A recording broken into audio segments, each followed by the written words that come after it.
to Bunda Stories. Di video kali ini, kami mau mengajak kalian jalan kaki bareng selama sekitar 30 menit di sekitar rumah. Sambil berjalan santai, mungkin kami akan sharing hal-hal sederhana yang kami lihat sepanjang jalan, mulai dari suasana lingkungan, orang-orang yang kami temui, sampai mungkin hal kecil yang mungkin sering kita lewatkan.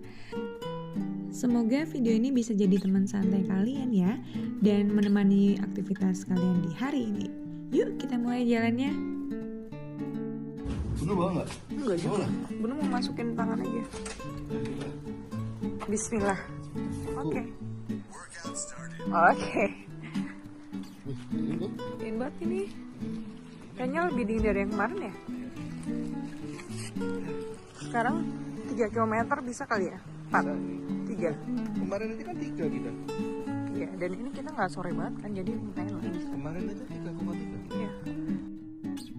Di sekitar lingkungan rumah kami di Maastricht, banyak sekali jalur hijau dan taman yang terawat dengan baik. Jalur-jalur ini biasanya menghubungkan area perumahan dengan taman kecil, sungai, atau area publik lainnya. Jadi tentu saja sangat nyaman untuk jalan kaki santai. Aku bayang dulu. Terus kan kemarin udah 1. Tapi kita jalan dulu sebelum ke plus kan? Iya, jalan dulu kita. Baru pulangnya ada waktu.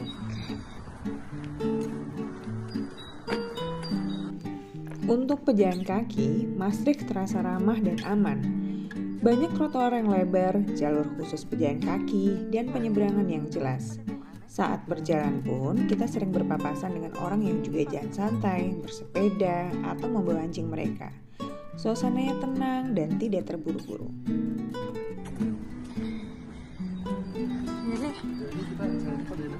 Iya, jangan cepet. Kita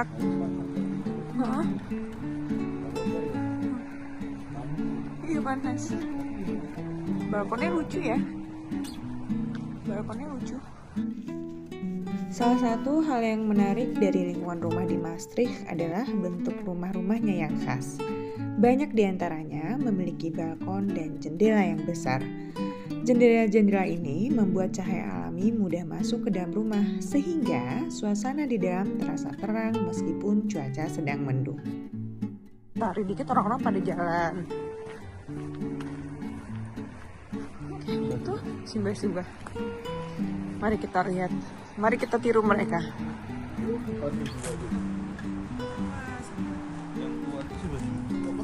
Yang jalan.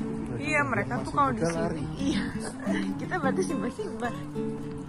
Di Maastricht, populasi lansia relatif cukup besar dibandingkan kota lain di Belanda. Banyak warga yang sudah lanjut usia memilih tinggal di kota ini karena lingkungannya yang tenang, aman, dan mudah diakses. Harapan hidup di sini termasuk tinggi. Banyak orang lanjut usia yang tetap sehat, aktif, dan mandiri. Hal ini terlihat dari gaya hidup mereka sehari-hari, sering berjalan kaki, bersepeda, dan juga berkebun.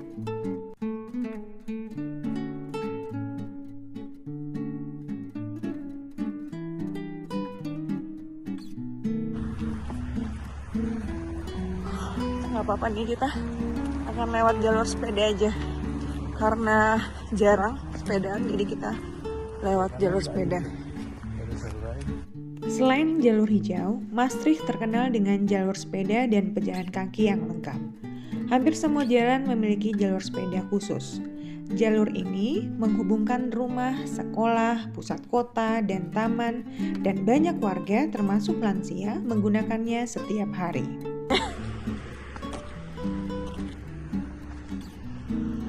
Cakep banget. Ya ini rumahnya bagus banget ya. Tuh. Dan luas banget rumahnya. Ya kan ya? Iya.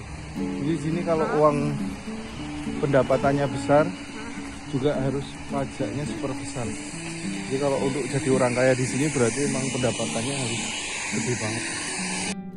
Salah satu hal menarik tentang rumah-rumah di Maastricht adalah tidak terlalu jomplang atau mencolok berdasarkan status sosial pemiliknya. Artinya, tidak ada perbedaan besar antara rumah orang kaya dan rumah warga biasa yang langsung terlihat dari luar. Namun, meskipun tidak terlalu mencolok, tetap ada ciri-ciri halus yang bisa menunjukkan tingkat ekonomi rumah.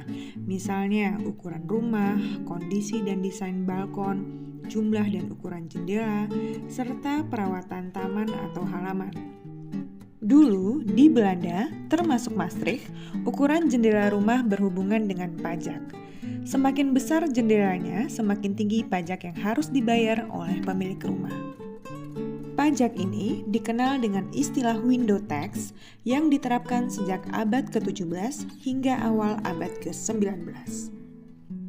Karena itu, beberapa rumah tua di Belanda punya jendela yang terlihat lebih kecil atau dibagi-bagi dengan banyak bingkai supaya pajaknya lebih rendah. Tapi di Maastricht sekarang, rumah-rumah modern dan renovasi biasanya punya jendela besar lagi, memberi kesan terang dan nyaman, sekaligus tetap mempertahankan gaya arsitektur klasik yang cantik. Ya, selain itu karena memang pajak jendela atau window tax sudah tidak ada lagi di Belanda.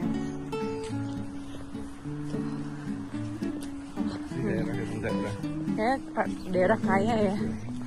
Mobil Volvo aja cuma depan doang guys. Oh ya. Ya maksudnya di Indonesia ini Kerek. Church. Kerek di sini panggilnya Kerek. Di Jawa apa ya bahasa Kerek juga nggak? Gereja. Oh gereja. Kereknya tapi nggak tahu ya kereknya itu masih aktif apa enggak soalnya. Gereja-gereja di Maastricht sangat bersejarah dan menjadi landmark penting. Sebagian besar gereja di Maastricht masih berfungsi, tapi dengan peran yang agak berbeda dibanding dulu.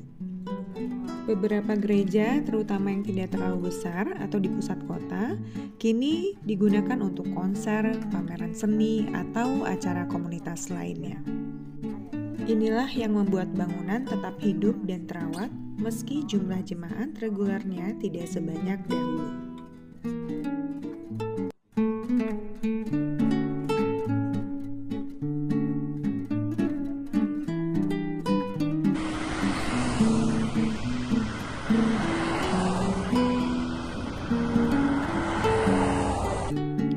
Karena sudah beberapa menit berjalan, kami akan mampir di Plus, tempat groceries, untuk membeli beberapa kebutuhan. Apanya? Ya semoga ya. Bunda mau juga kalau acting nanti digoreng yang kayak biasanya itu ya. Di dalamnya nggak ada yang acting.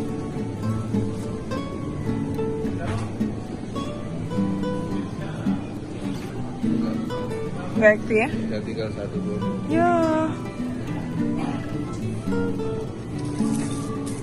Ambil apa enggak?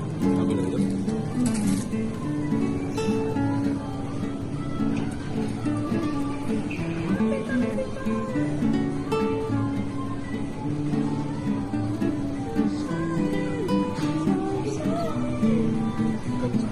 Mana? Iya ini vegan.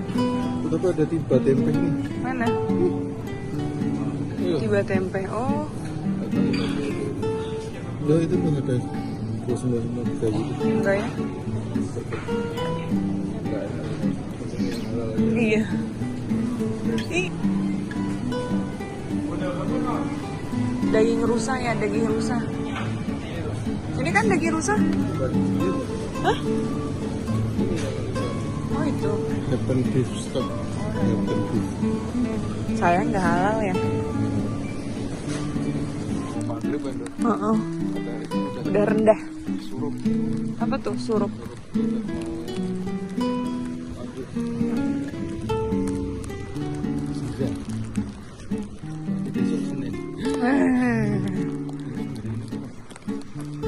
Itu apa tuh? Kita lewat mana dia? Jalan terdekat aja.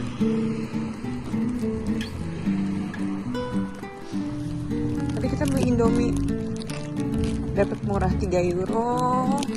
3 euro ini 10. Itu satu isinya berapa? 5. Satu ini paketnya tuh 5, 10. Murah lah.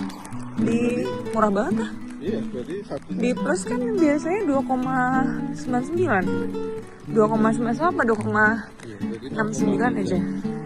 Saya nggak pernah mie goreng. Karena hari sudah sore dan besok sudah mulai kerja.